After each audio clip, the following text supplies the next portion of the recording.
I believe that everybody has a story, and I'm fascinated to hear them.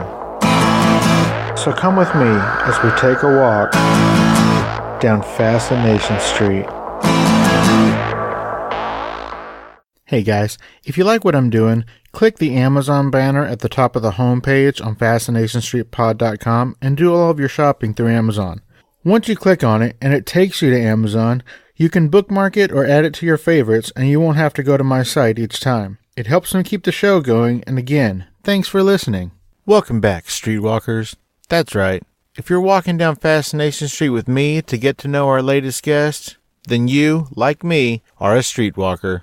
This episode is with Texas chef Sarah Penrod. Sarah first came to my attention on Season 10 of the Next Food Network Star.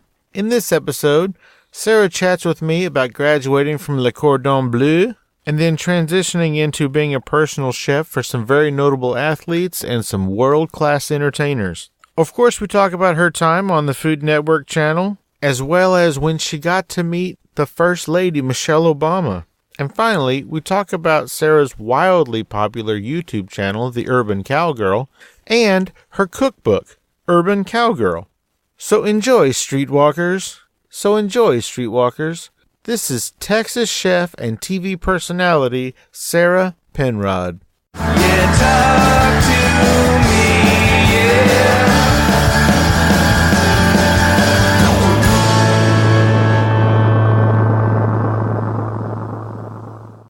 yeah. Sarah Penrod, welcome to Fascination Street Podcast. How are you doing today? I'm wonderful. Is this Steve? Sure. Well, great. It's so good to talk to you. It is good to talk to you. Thank you for taking this time. I appreciate it. Usually when I do podcasts, it's on Skype. So this is already kind of different, but it's nice because I didn't have to get up and put makeup on. I know, right? The best of both worlds. You don't have to see me, and you didn't have to get dressed up.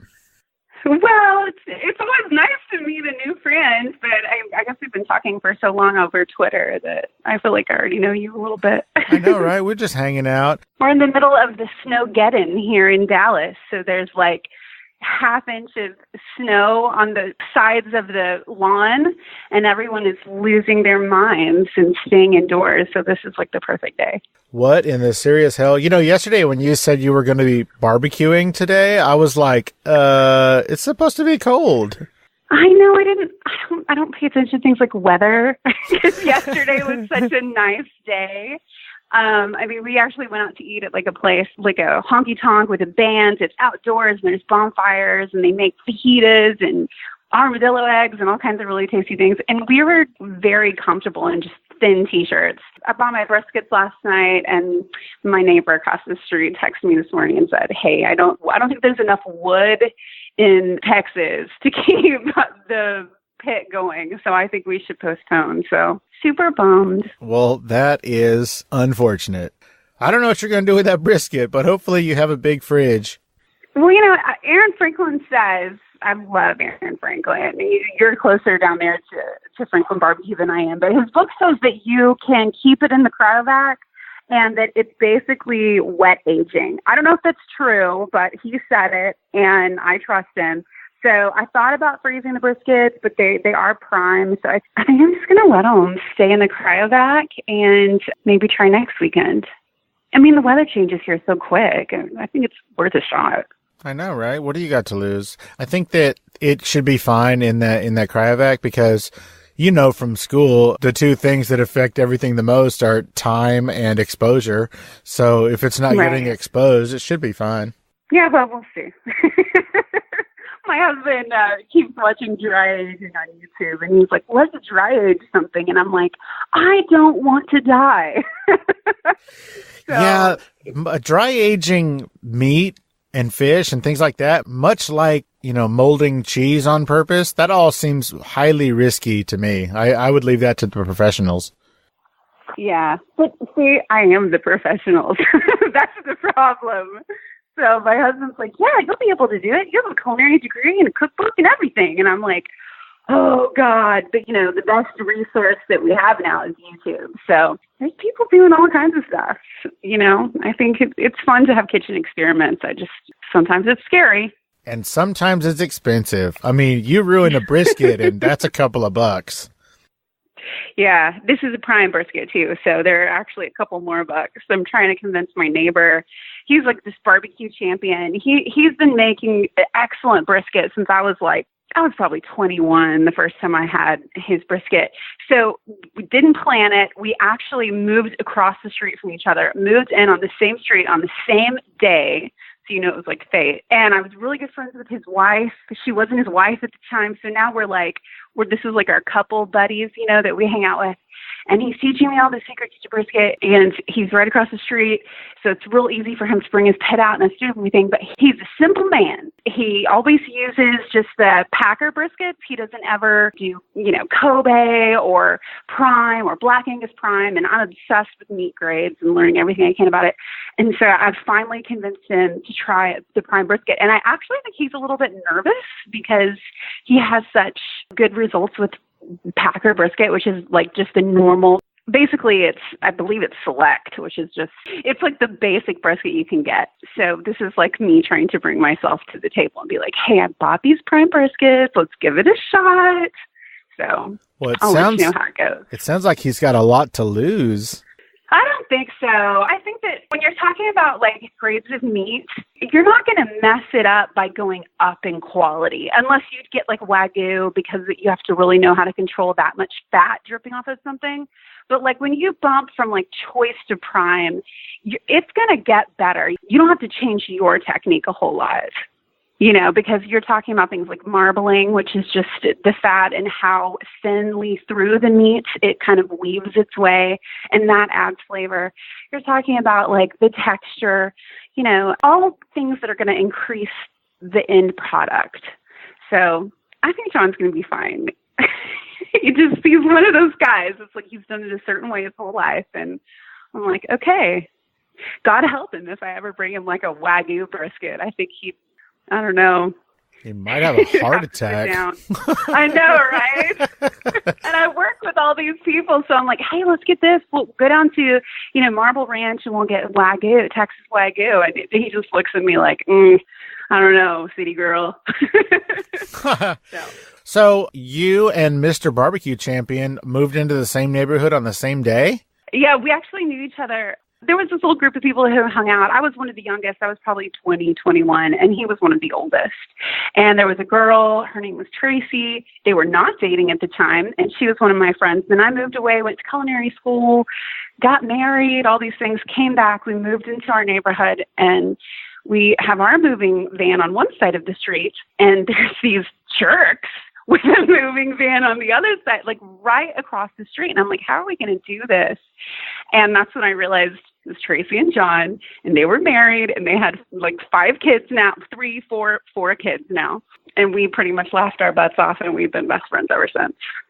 Well, 3 is like 5 when it comes to kids, so hats off to them. Yeah. Well, it's just that they're so spread out. There's like first grader, and then like they did that thing where they kept having babies every couple of years. So they have, you know, like the little Russian dolls, how they get smaller and smaller, those little dolls that fit into the next one. It's kind of like that when you see their children.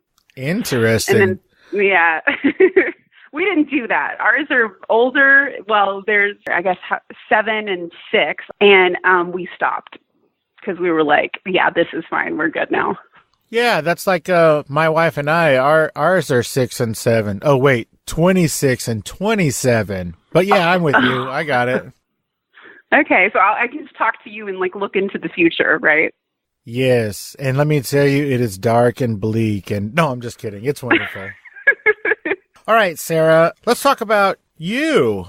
You're a Texas girl, right? Yeah, I'm a 7th-generation Texan. Lived in Dallas-Fort Worth most of my life. I did follow an Air Force boy to Arizona for his last year in the Air Force. Married him. He's great. I'm still with him. And I went to culinary school out there. I went to the Le Cordon Bleu out there. And then I came home. But besides that, I've always been here. Okay, so I'm glad you mentioned Le Cordon Bleu. So my son is 26, and he went to Le Cordon Bleu in Austin. And I want to say, I don't even think it was a whole year after he graduated, Le Cordon Bleu America shut down or something? Like, what happened there? Where'd they go? Le Cordon Bleu, whenever I went there, it was owned by the Cointreau family. And the Cointreau family literally makes Cointreau liqueur. I believe they're French. Don't quote me on that, but I know that they're in Europe because we would have instructors actually go over there. They would fly them over and wine and dine them. It was a big money-making private college, and they were opening up all over the place. I don't have a problem with my education. I'm almost done paying my loans back. I could have paid them back faster, but girls got to have shoes. But I think the problem was they were pumping out so many graduates, and people had the idea that they were going to come out with head chef jobs. And that's really never been true.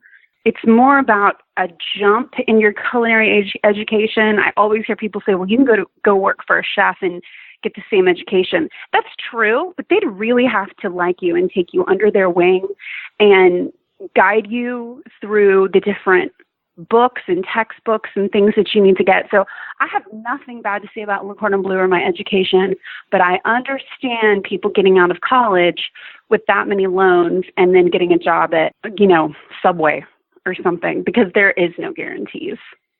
Well, to your point, my son graduated from culinary school and then followed his girlfriend to College Station while she finished school, and culinary graduate in College Station, and where is there to work that's worthy of a culinary degree? So, he was working at and then eventually managing like a Jimmy John's sandwich shop till she graduated or whatever, and he moved back here to San Antonio. But, to your point, you graduate, and it's just like anything else. I mean, you don't graduate from college with a degree in business and then walk into a CEO position. I mean, you got to work your way up. And of course that knowledge and that degree helps, but you still got to pay your dues. So I get that.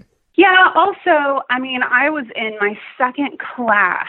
I believe I was in garde manger before I realized somebody told me about private chefs and that they were here to train to become a private chef. And I'd never really heard about that before, private chef or personal chef. I really don't know what I thought I was going to do with my degree. I just loved food so much I couldn't stand it. And I knew I wanted to work in food, and I'd already gone to University of North Texas. I wasn't finding anything. So I go to school, and I start researching personal and private chefing. That is how I was able to get a position. So you're in San Antonio. My externship right out of culinary school was on the Riverwalk at La Mansión del Rio. It's changed names a couple times, but the restaurant is called Las Canarias. It's a 4-star. And of course, when you work in a hotel, you work at the restaurant, but you also work banquets and weddings and everything you can imagine. And I was doing that job, but it paid $11 an hour. Plus they charged you $100 a month for parking in their hotel. The hours are terrible. Everything that they say about working in a hotel is true. The biggest catalyst for me was I wanted to be a mother. I've always wanted to be a mom. And I was realizing at that point, this is not going to work. I need to pursue what my friends told me about personal chef work. So I got a couple books, and within a year, I was working for Tony Parker and Eva Longoria and doing all of their catering, all of the day-to-day stuff, cooking for the family. And I would say that's kind of how my career took off. So I guess going back to it, just whatever you do with your degree, it's going to be different in every field and for every person. So it's hard to judge people saying culinary school is a bad choice. I don't think it was a bad choice for me, but I can see how it could be for some people. Yeah, and I think that kind of goes into the expectation of the student and, maybe the people who are counseling them to go to culinary school in the first place. Yeah. Maybe they should sort of temper their expectations and realize that they're not going to graduate culinary school and then become Gordon Ramsay. 100%. And if you want to become Gordon Ramsay, there is different paths that you should be taking. You probably need to go work in Europe. You probably need to have a formal apprenticeship. You need to decide early what you're going to specialize in, because you have to specialize now. I guess you don't have to move to Europe, but you certainly need to move to a big city and work under very serious chefs. And the burden of the $30,000 to $50,000 that it costs to go to culinary school is going to set you back so far. So, I wish that there was a more honest way to give young culinarians perspective, depending on what their dreams are. I don't even know what my dream was. I mean, I feel like I got lucky, but if you want to be the next Gordon Ramsay, I don't know. I think that you need to work under Gordon Ramsay. I think you need that culinary osmosis that happens when you're working in the kitchen under the aura of a chef like that. And that's going to be your best chance to be able to follow in those footsteps. You're certainly not going to be able to do it alone, you know? I agree. I worked in kitchens for, I want to say, probably somewhere around 12 years. And in all of those 12 years, I didn't learn half as much as I did in the 2.5 years that a chef took me under his wing. So in those 2.5 years, I learned, just an infinite amount versus, the other 10 years I was working in a restaurant, just kind of trying to learn from everybody, but nothing was more impactful than, having a mentor. So I agree. And like you said about the debt, I mean, $30,000 to $50,000 is a mountain of debt when you get out and you're making $11 an hour. $30,000 to $50,000 is a beautiful custom food truck. Okay, so for everyone who's thinking about it, listen, go get yourself some of the textbooks that they teach out of in culinary school. Be very serious about it. Watch YouTube. But if your dream is, to own a restaurant or to own a food truck, not to go on to this Gordon Ramsay, status, it would be better to self-study and maybe work with some branding people, because that's so important in food right now, and then take that money and buy yourself a food truck or put it down on rent on a reasonable, sensible bistro. 100%. I feel like culinary school, the problem was they were probably opening the doors saying, oh, you can do this and you can do that, you can do anything. Well, that's true, but just know that now you have this ball and chain of $30,000 to $50,000. You can do anything, but you have to carry that with you everywhere you go. Yeah, and having that massive amount of debt, it does impact your credit. And so that would make it harder. Totally. It would make it harder for you to open a place, with that debt hanging over you. So I agree with you. And you really, if you're going to go the food truck route and you're going to kind of get started that way and sort of feed your passion, you really only need, 5 to 10 dishes that you're really, really good at to open your truck. And then you can learn from there.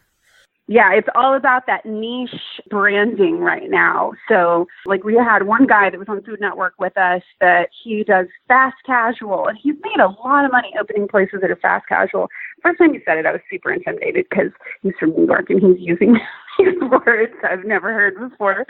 But what it comes down to is it's like a small restaurant, like a place, think of it like fast food, but because they only have 3 or 4 items on the menu, it allows them to produce homemade food as quick as fast food. So that's what fast casual was. So he had a dumpling place. All they made was dumplings. Maybe you could get some tea. That was it. That's what you got there. And then he used that system to open other concepts. So that's real hot right now. And it also keeps your costs down because, you're using the same ingredients over and over again and maybe just putting different fillings in the dumplings or the tacos or whatever it is you're talking about. And it also keeps your staffing requirements low. And then, they don't have to spin a million plates. They can focus more and put more of an emphasis on quality on those few items. I really like that concept. I hope it, keeps taking off. Me too. I think that guy you were talking about was on Food Network Star, right? Yeah. So let's talk about that. So you were a finalist on season 10 of the Food Network Star. How did they find you? We had been in contact for a while, and I can kind of tell you how it happened, but I can also kind of give your audience some advice because it's changed. So I had sent in a video once. They're always interested in, you send in a resume and you send in a video. You can get their interest by the video or you can get their interest by the resume, but I am telling you, every single person that goes on that show, whether they show it or not, has a great resume, has some crazy stuff. Right before I went on the first time, I had visited the White House for the Chefs News and Schools program. I had been a Texas media ambassador for that program, trying to get other chefs to join the program. I had been on TV. I was working for Tony Parker. I had done all of these things. Then they keep quiet about it and act like you're just a normal, ordinary person. And I think I know why they do it. It's because they need to know that you can produce good content for the show. But I'm just saying, everybody that actually makes it actually has some pretty stellar achievements in the past. So they already knew about me from auditioning once. They had kind of talked to me, but I don't think that I had the branding that they wanted. And they were doing some other things. And then they called me the next year, but I was having a baby. So I wasn't really interested. And then the next year I prepared. I lost all the baby weight. I drove to San Antonio, stayed in a hotel room, dressed up in high heels and a skirt. And I think you can even see my first audition in a hotel room in San Antonio. They used to have it on the website. And I was the first one cast, to my knowledge. So, it just kind of goes back and forth. You got to get on the casting director's radar. And then I don't want to give all the cards away here, but you can kind of see that they choose archetypes. They're never going to choose 5 blonde girls to go on the show. They're never going to choose, 5 big, burly, funny guys. There's kind of one of each group on every single season. So I actually know a person who she's doing all kinds of great things in the food world, but she was cast for season 10, and then they called her back, and I think they went with somebody else for her particular position. And her and I have always wondered who that person was. I think I know who it is, but I can't tell you. Interesting. So, that's kind of how television reality TV works, right? Because different people are going to connect with different personality types. And that's why it's so important to have a broad brush of personalities. I agree. I have interviewed 2 previous Food Network Star winners, Jason Lord Honey Smith and Chef Damaris Phillips, both from the great state of Kentucky, oddly enough. Yeah. But, also I've interviewed people who have competed on other things and who have just generally been on. A couple of chefs here in San Antonio, Jason Dady and Stephen McHugh.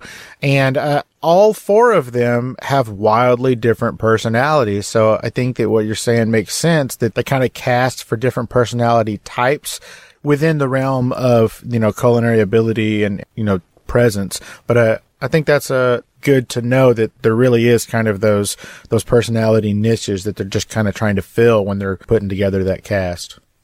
And also, I say that, I kind of pull the curtain back on that, because I want people to know if they've felt like they've gotten pretty far in the process and then they don't get it. Listen, you're not competing with everybody.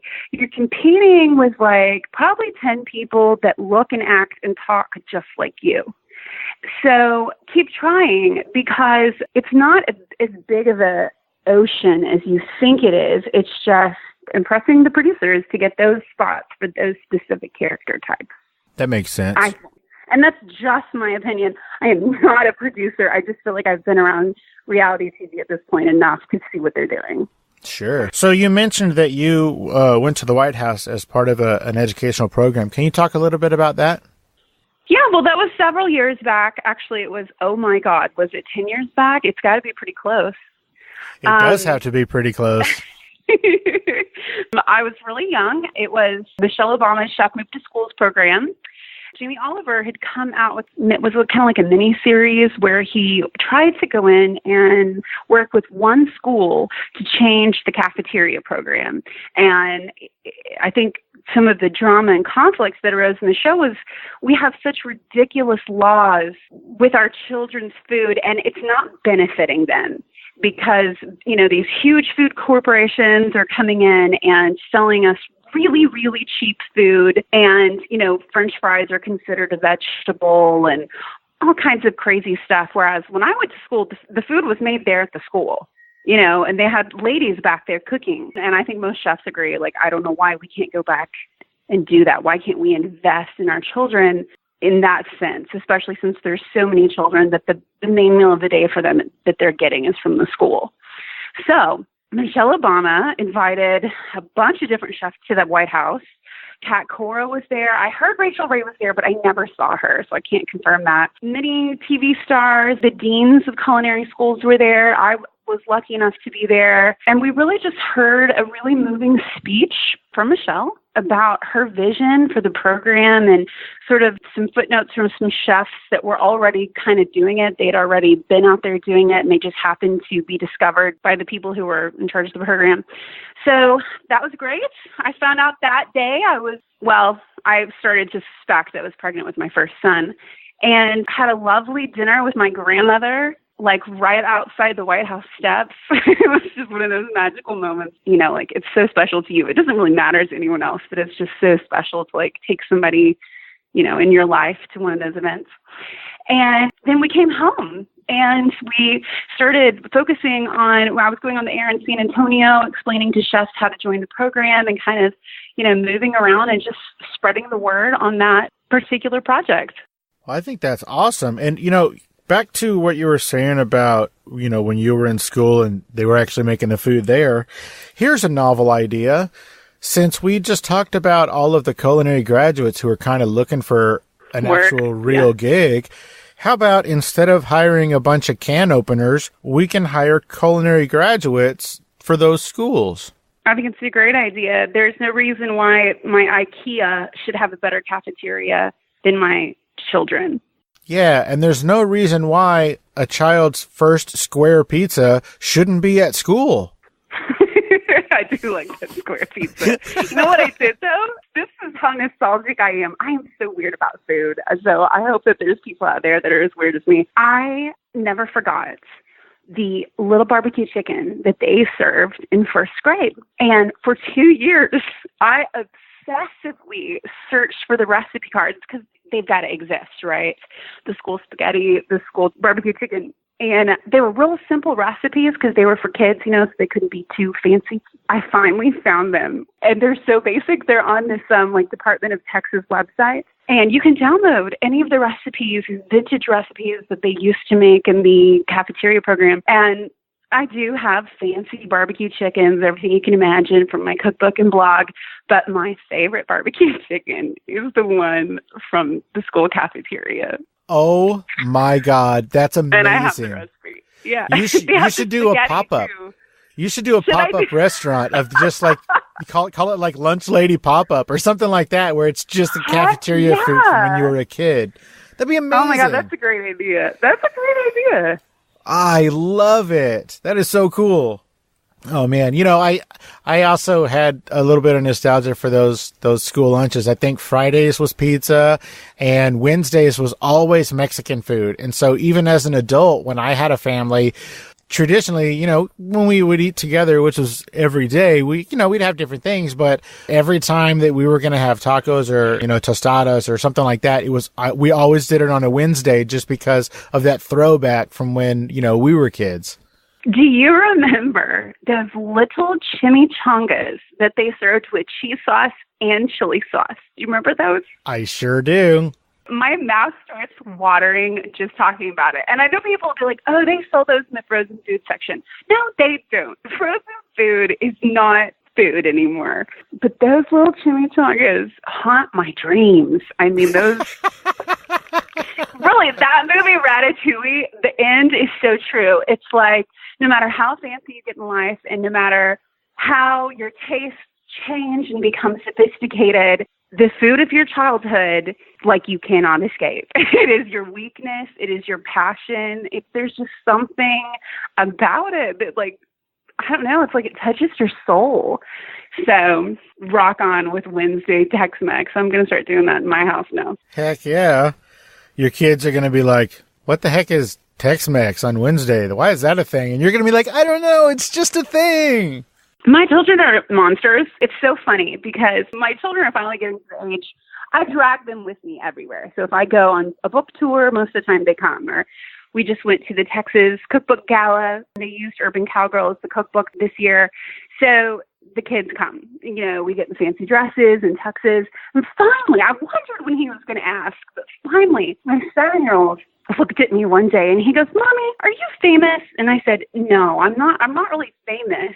I just provide recipes and ideas in a certain genre, and that's why people invite us places. And he goes, is it in food? And I was like, yeah. And he goes, oh, I hate your food. Well, don't worry. They grow out of that. Just kidding. They never do. He wants peanut butter and bread. Pasta has to be spaghetti. If pasta comes in another shape besides spaghetti, that's blasphemy. You're trying to poison me. It's just so funny. Food Network tried to get me to do more like mom stuff, like cooking for kids. And I just remember walking into my hotel room that night being like, that is such culinary sabotage. They don't want fruit salad. They want one fruit. Nothing can be touching it. There can't be a sauce. People think that chef kids are different. They're not. They hate our food. They don't want to eat smoked salmon dip or anything like that. They just want the normal things. That's right. They don't care about Chef Mommy. They care about Chef Boyardee. Yeah, exactly. Meatballs, SpaghettiOs. Hey, I still like that, though. I won't lie. You said earlier that any pasta shape that's not spaghetti is blasphemy. Well, I think I should call Child Protective Services on you because your kid doesn't love a spaghetti-o? Well, they'll do SpaghettiOs. Like SpaghettiOs and meatballs, I actually send him to lunch a lot because I make their lunches every day. He has this little Batman thermos. Whenever I was a kid, some kids got sandwiches and some would come to school with these little thermoses of chicken noodle soup and spaghetti and meatballs. I always thought that was so cool because my mom never did that. So I do it for him now, and I put SpaghettiOs and meatballs in one and send it, and he's okay with that. The older one's better than the younger one. The younger one acts like I'm constantly trying to poison him. That's how he looks at his food, you know. But the older one's a little better. I don't know. I think he'll end up being my foodie. We just got back from Mexico, and we go to a place called Playa del Carmen where it's pretty reasonably safe to leave the resort and go and eat at these restaurants in the little center of town. And so we'll take him to get like mole, and we'll get tacos al pastor, you know, right off the spit like they don't allow you to do in America. And so I do have one little world foodie, but the other one, no. He wants it to come from a jar or a can. That's what he wants. Playa del Carmen mole, that's cool. You got peanut butter and jelly back there? Yeah, exactly. They do like the breakfast buffet. They'll eat any breakfast food you give them, but they don't serve waffles at dinner, and that's like a travesty, so... I agree. They should serve waffles everywhere. You know, on the waffle front, I was in Florence, Kentucky around this time last year at a hotel that had a waffle maker downstairs. And in Florence, Kentucky, the waffle maker was in the shape of, wait for it, Texas. I was not sure where this story was going, but that was not what I was expecting. Why on God's green earth does Kentucky have a Texas-shaped waffle maker?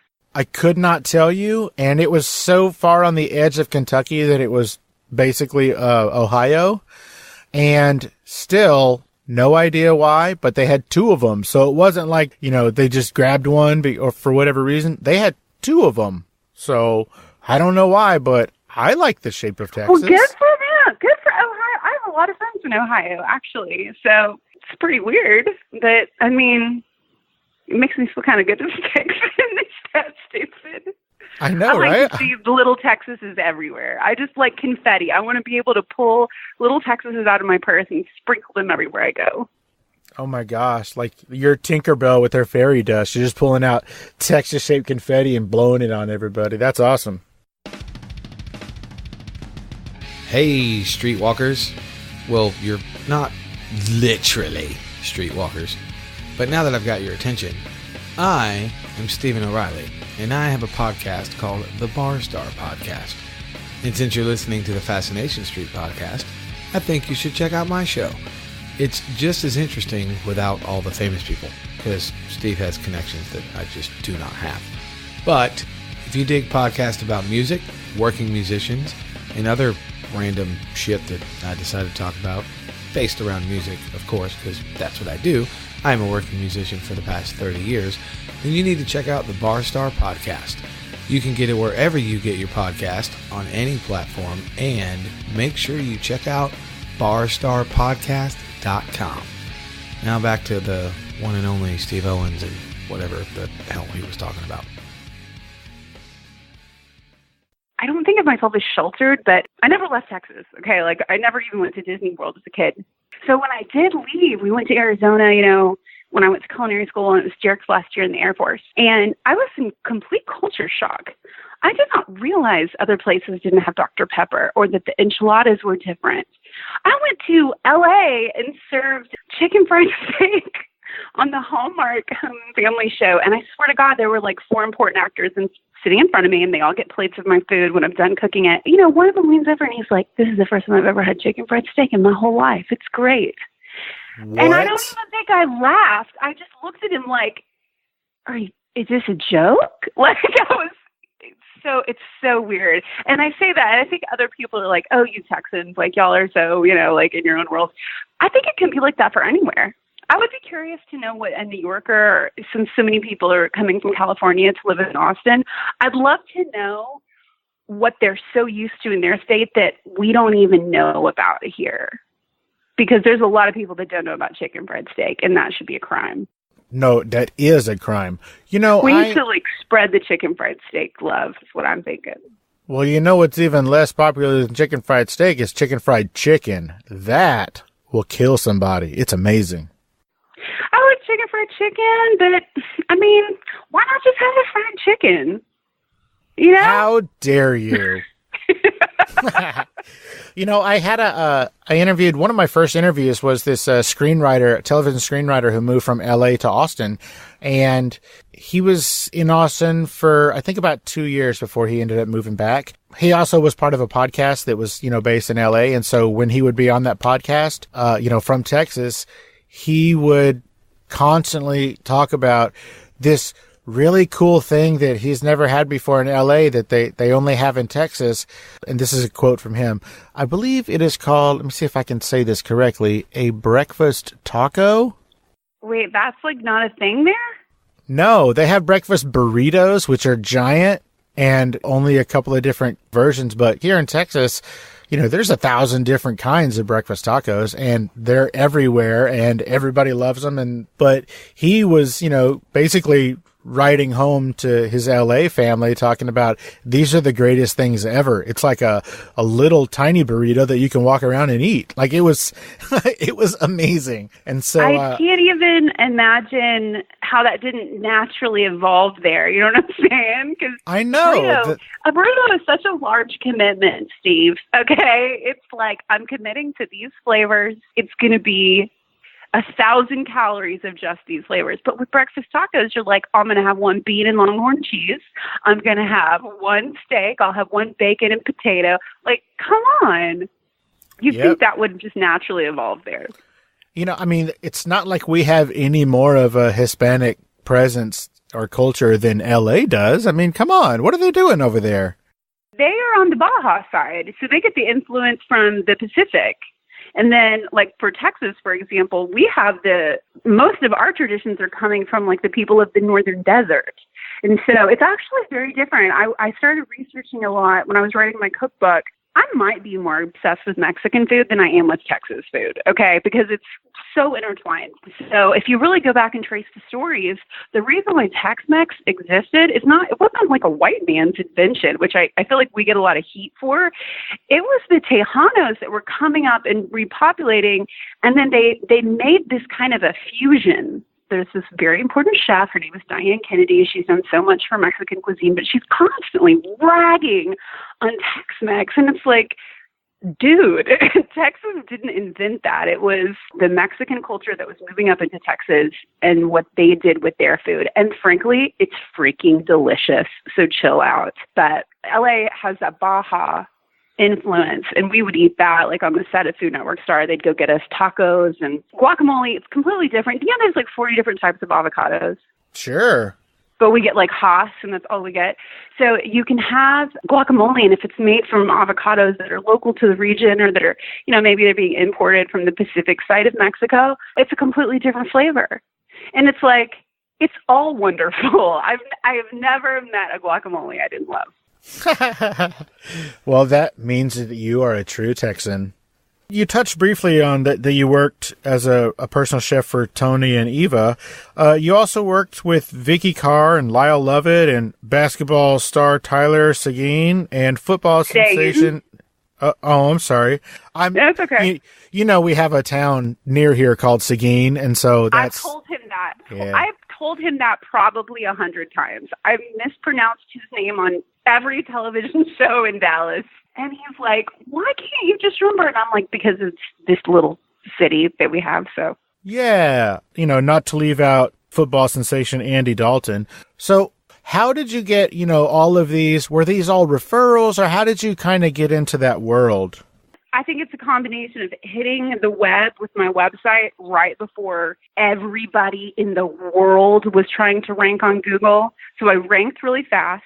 And then I have studied nutrition extensively. Every diet you can imagine. I'm personally kind of a keto, low-carb girl myself, but I can do anything that any housewife comes up with that she wants to try. I've probably cooked for it. And then these athletes that are just trying to follow macronutrient guidelines from their nutritionist, which means, hey, we want you to get, 45 grams of protein per day, and I want you to get this much carbs, and on game days, you're going to get more carbs. It's going to be this much. I can do that. There's a lot of chefs that can't or won't, or maybe, and I don't want to say this in a way, you have to have a really clean background to be able to do this business, because you're going into people's homes, usually alone. You're cooking for their family. It's a very intimate thing you're doing for someone.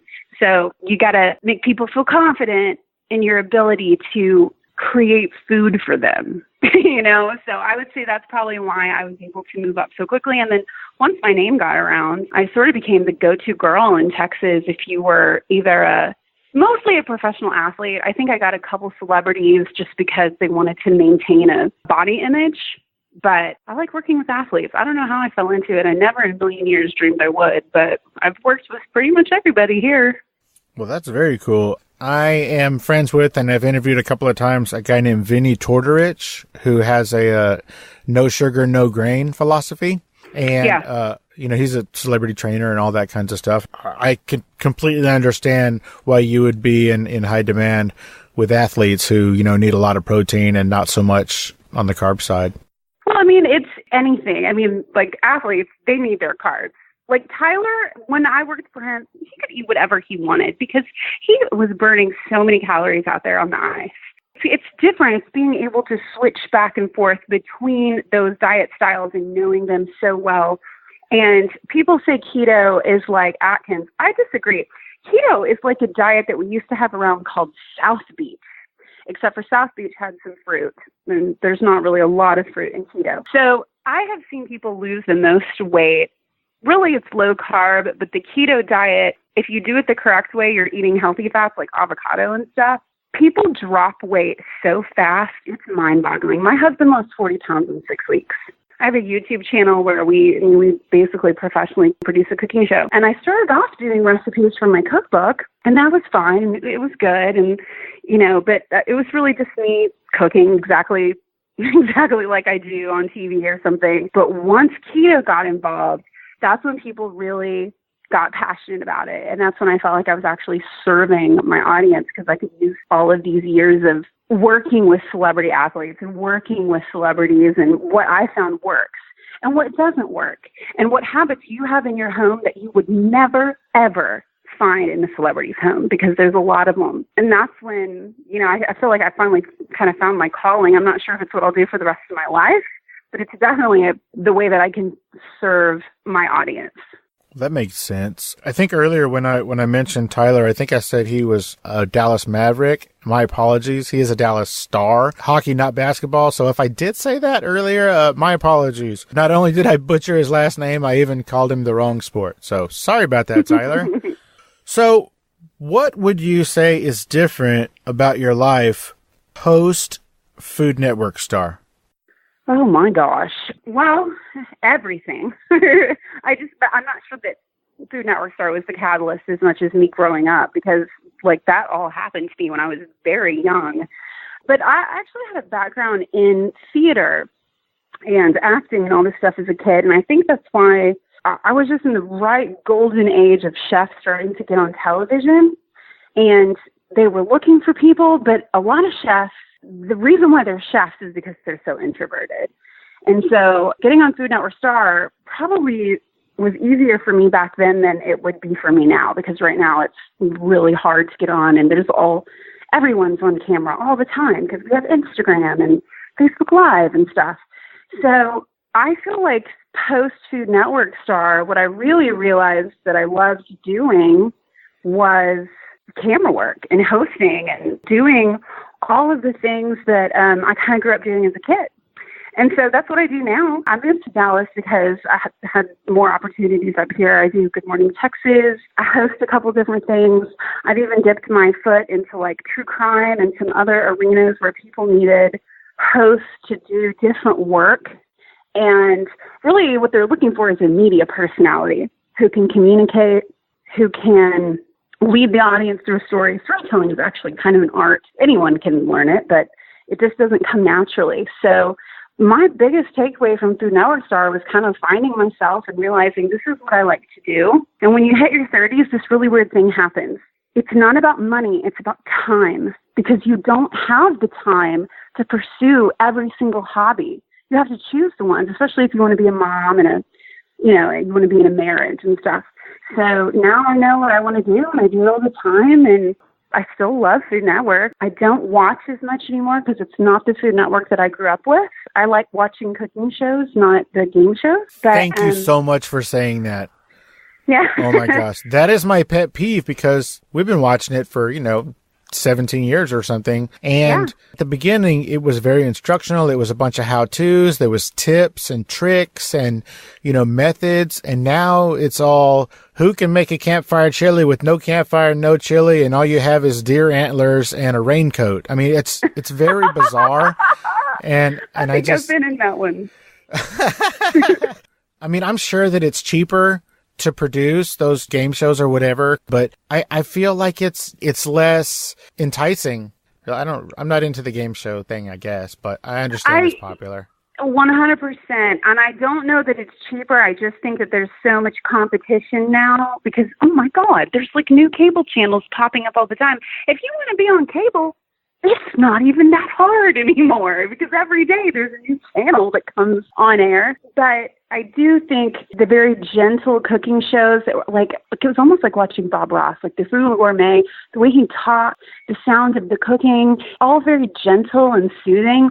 I don't think that allows them to be competitive anymore. So I assume that's why they do so many game shows, but I don't know. But I agree with you. I would rather watch something that I can just hang out with someone. It feels like there's somebody else in the house, What my absolute favorite is Mexico One Plate at a Time. Rick Bayless from PBS. You can get it on YouTube. Dear God, it's like going to therapy. It's just me and Rick. He's making tacos. He's telling me about Mexico. I just love that kind of cooking show. Yeah, like you said, it's more intimate. You feel like they're in your house. I can't count on a calculator how many mornings my wife and I would just drink coffee in bed watching the Food Network. And, that was back when Giada was in your house or Bobby or Rachel. They were, even Ina. It was like you knew them. And now it's really not like that. So we're gone as yesteryear. Boo-hoo. Yeah, but there's always YouTube. I'm so passionate. You don't even understand. We live in the golden age of everything. Everything. I mean, we're just so lucky to be where we are right now. I'm doing actually a different podcast, more local, just because I was on Facebook and I had done a movie audition. And I think a lot of adults have these little dreams in their heart that they shelved a long time ago because life took a different turn and they just block out. They pretend like they're not there because it's time to be an adult and be responsible and I can't have those dreams anymore. And that we live in a time where that is completely not true. It's a total lie. Of course, it was easier for me to dip my foot back into this whole world because I was on Food Network, but it certainly isn't the only way. I'm working with, a different trainer every week with different stuff that I like to get better at. And there's so many people out there that started a YouTube channel and now they have an audience that is bigger than, the average daytime viewership of a lower cable channel. You can do anything. If you want to create art, whatever it is, a cooking show, if you want to speak, if you want to say motivational things that are on your heart, if you want to act, if you want to have a podcast, you want to be on the radio, you can do it. this is the golden age of not having to answer to some system where it takes 5 or 6 or 7 years to even get an agent, or you needed to be pursuing that when you were a kid. You can do it all now, mostly from your home office. And it's so refreshing to me. I love telling people that, like, do what you want to do because you're so lucky to be a human living in this time period where you can. Well, you are not wrong. You know, as we're winding up, because I feel like I've taken up a pretty good chunk of your Saturday, let's talk about your cookbook, The Urban Cowgirl, which if you guys want to scroll down into the show notes, there'll be a link to buy that book in the show notes. Thank you. You're welcome. So tell me about that book, Sarah. How did that happen, and what kind of things can we find in it? So on Food Network Star, everyone has to pick a brand. And I, after, you go back and forth week after week, really kind of fell into this thing of being the Texas girl because I wouldn't stop talking about it. I was that obnoxious blonde Texan that had to have her Dr. Pepper. But also because that's what I really like to cook. They tell you cook what you actually really like. Don't try to impress us. Don't try to, whatever. And so once I started doing that, that's what I was bringing to the table. And I didn't win the show. Obviously, I came in fourth. But I came home and I had all these emails and all these voicemails. And ultimately, I got my book deal, and I feel like I got to continue with my work because at the time, there wasn't a lot of women in Texas food. And I know there's a lot of great Texas chefs who are women, but it's like the kind of the banner that they're under isn't barbecue Texas, Tex-Mex, Southern food. They're just fancy chefs in Houston, Dallas doing, their wonderful work that I have no interest in doing, and God bless them for doing it. So I was offered positions doing food shows and all kinds of events. And one of those concepts was a cookbook between myself and a great Texas chef that I've looked up to for a long time named Grady Spears. And he kept trying to pitch ideas to these people in New York or, wherever. And he wanted to do cowboy and cowgirl. Well, if you know me, you know that I am not a cowgirl. Okay, I'm in Dallas. When I'm in LA, nobody knows that I'm not from there, except for, my heart is here in Texas. And so finally, somebody got frustrated with him, and they said, Grady, she is not a cowgirl. Like, quit it. She's like the urban cowgirl. And there was kind of like a silence. And then about a week later, my literary agent called me, and he was like, I have 3 soft offers, what they're called. Like, it's not on paper yet, but they want it for a cookbook, a woman's perspective cookbook on Texas called The Urban Cowgirl.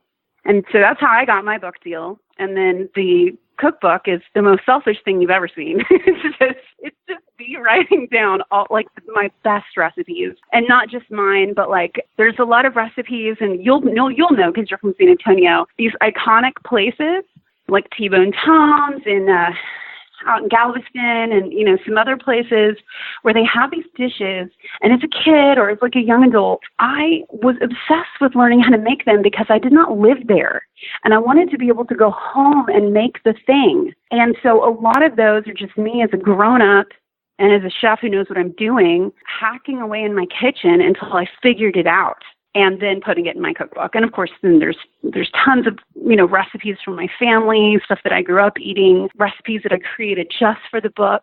Pretty decadent food. I like to think of it as, like Texas or Southern, but if you kind of look at the work that I do, I really like things that are decadent. I like to take it one step further. So like for my cinnamon rolls, they're jalapeno cinnamon rolls with brown butter frosting. What the hell? People are obsessed. People are obsessed, okay? And if they're not spicy either, a little kid could eat them because they're like chopped pickled jalapenos, so it's kind of infused into the dough. And then I teach about brown butter frosting because everyone's obsessed with these cupcake shops that keep popping up selling, $8 gourmet cupcakes. And I would go to Houston to, see my agent or something in Houston. I go by these cupcake places and I get a bunch of cupcakes, and I tell people, I'll be like, the only thing different between this and your cupcakes is they brown the butter before they make the icing.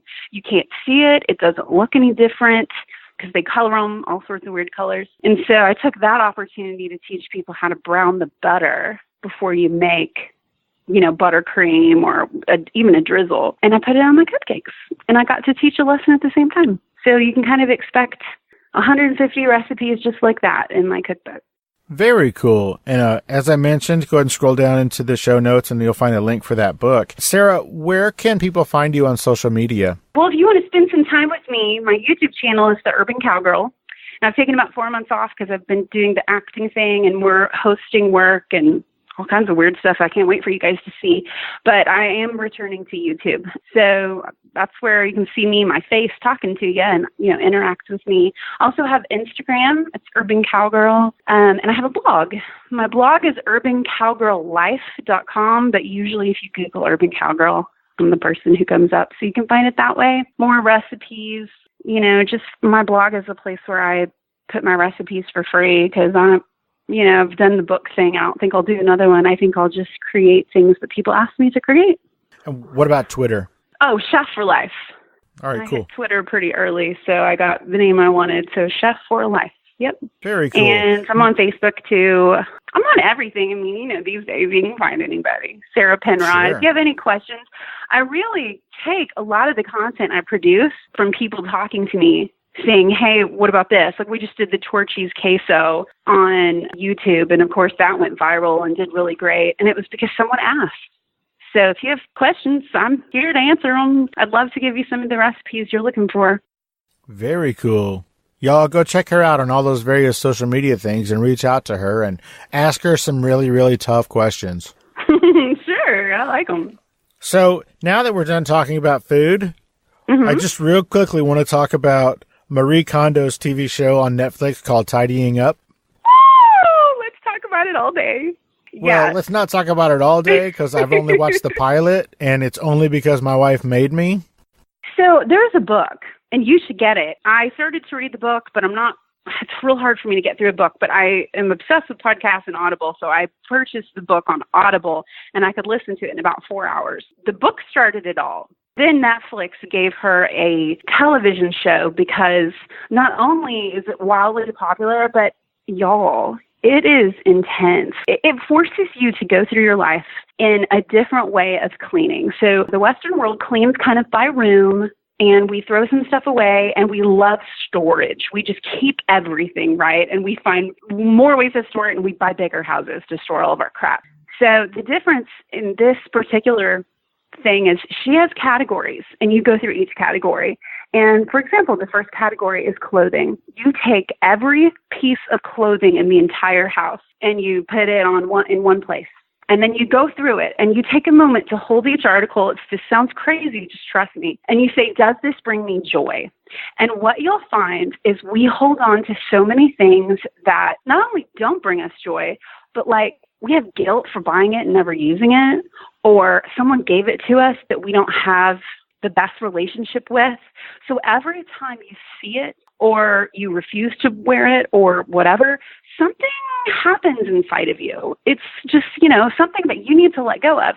So as you purge yourself and you keep only the things that bring you joy, not only does your house start to declutter, it's actually easier to clean because you have enough space for everything. But on top of that, you give everything a home. It has been so easy for my little boys to clean their room. I realized I was asking a 6 and a 7-year-old, go clean your room, and I thought I had taught them. But it was like, good Lord, we were holding on to books we didn't need because to me, I would rather keep them than face the fact that I'm about to throw something away that they had when they were little. But now that we've done that, they go in their room, there's a place for everything, there's a little label, and they can do it, and they understand what they're doing. And my husband and I keep everything. Our house looks like an Airbnb, y'all. It's amazing.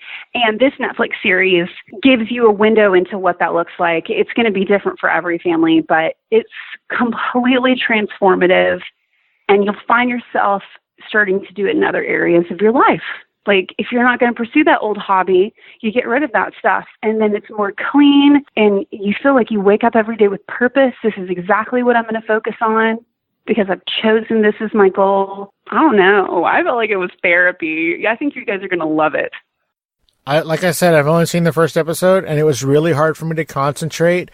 I think this particular episode was, I believe the house, the family's name was Friend or something Toddler. like that.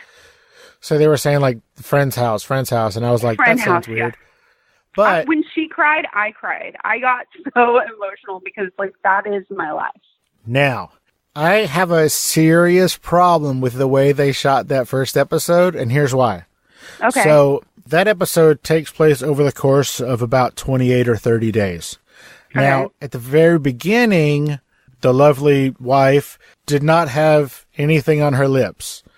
About the middle, she had a cold sore on the bottom of her lip, right in the middle, and they kept doing close-ups of her face only when she had that. And then, toward the end of the episode, she had a different cold sore. The first one was healed, but the second one was a new one, and it was on her top lip over to the right, and they just kept shooting her from her right side over and over and over again. And all I could do was stare at that cold sore and think, why wouldn't they, CGI that out or something? It was distracting in the worst way. And I know that makes me a bad person, but it was so focus pulling. I don't even know how the episode ended because I was just staring at that poor lady's face.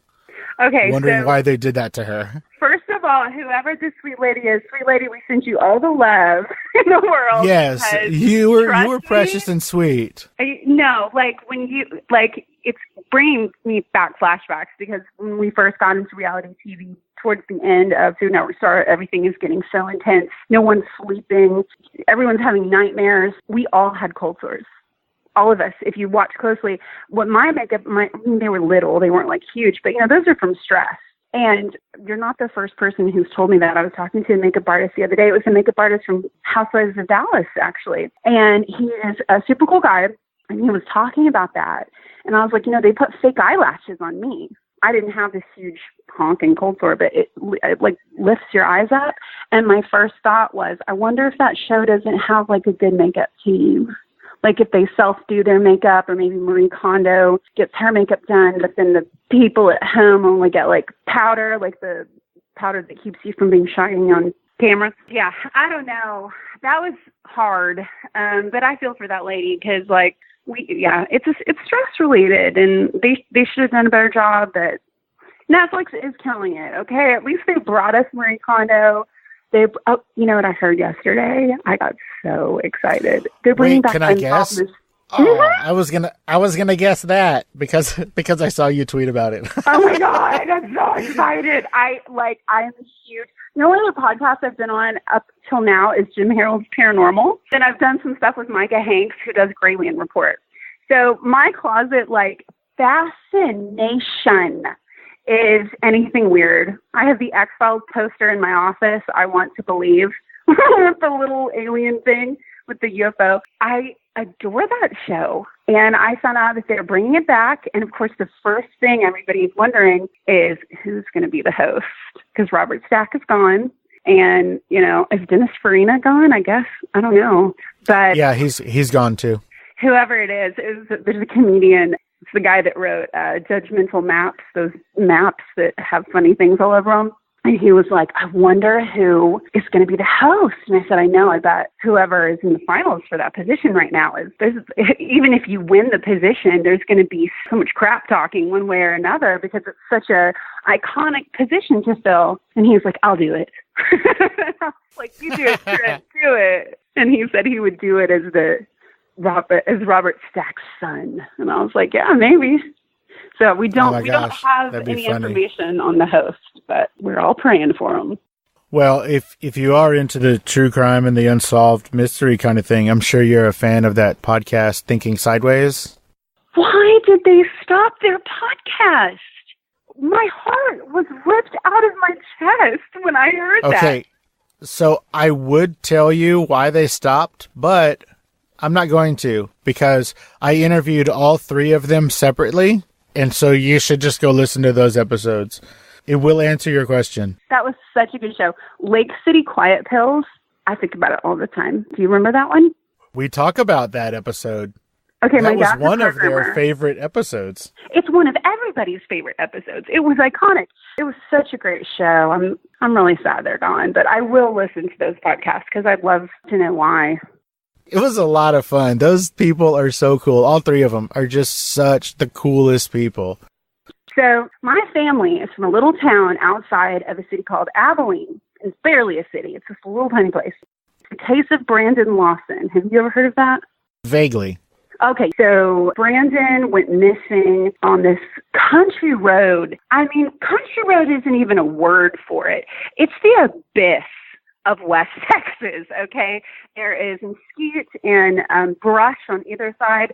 There is wild hogs. These wild hogs will eat anything. They're very dangerous. So this poor man, Brandon Lawson, he gets in a fight with his wife, and he goes for a drive.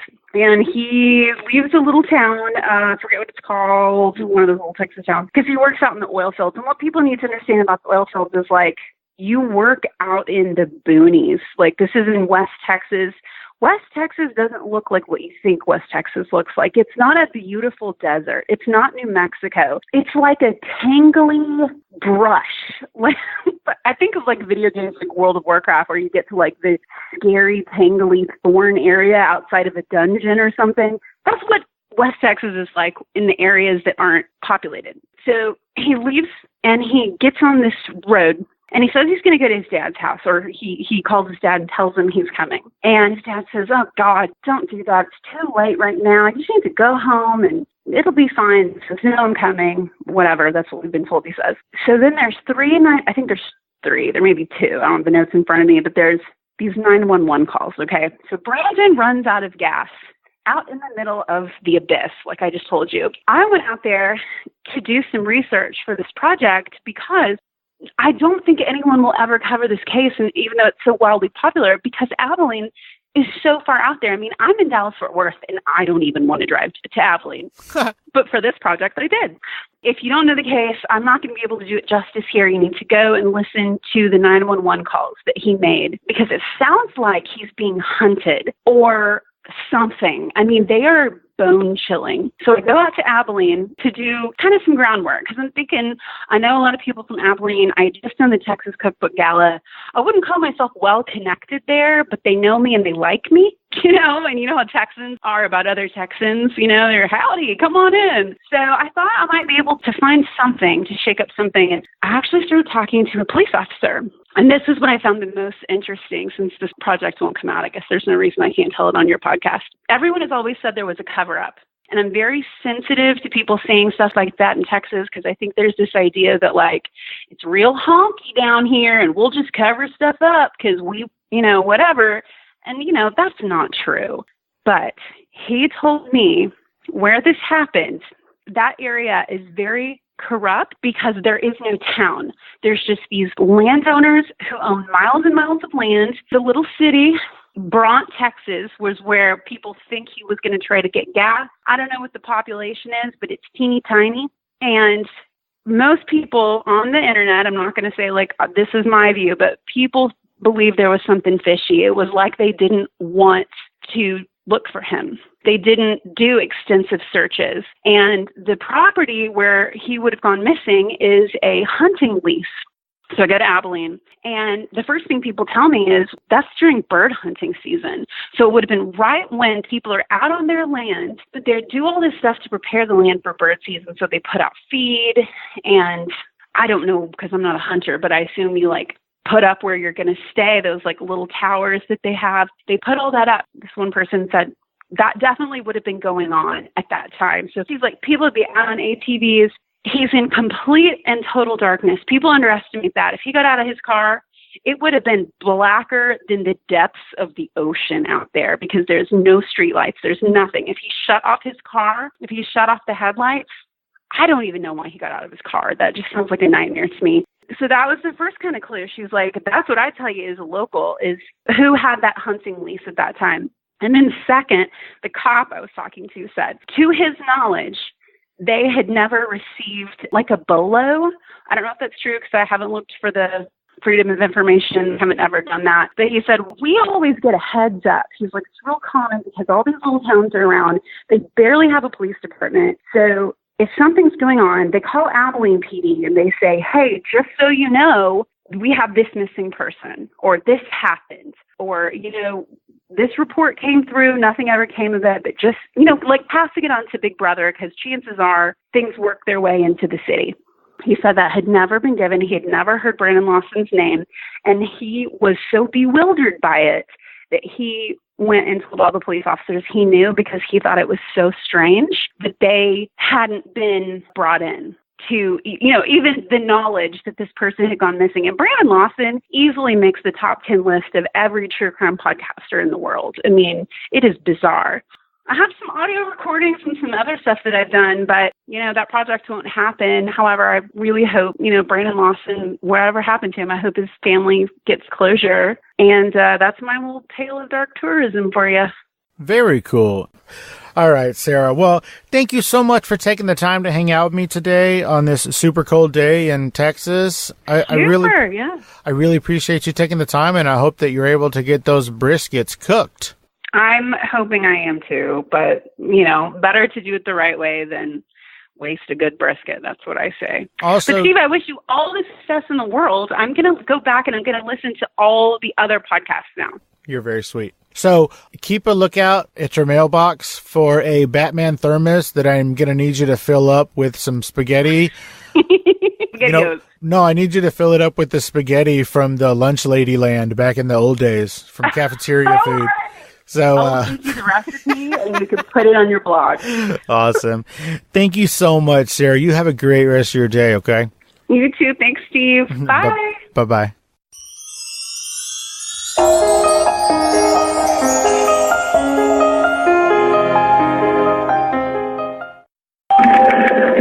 Emergency. Yes, I'm in the middle of the field. It's like we just pushed some guys over. Right here going towards Javelin on both sides. My truck ran out of gas. There's one car here. You got to take the bitch to the woods. Quick burning. And when I talk to him, I show you and he's home. That's the first guy. You need an ambulance? No, I need the cops.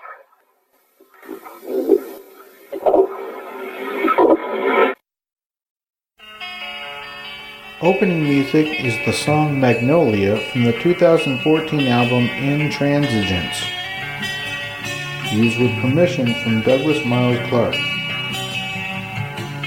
Closing music is Apollo from the 2001 album Into the Known by the band Sapphire. Thanks for hanging out with us and getting to know a little bit about our guest. We'll see you next time on Fascination Street.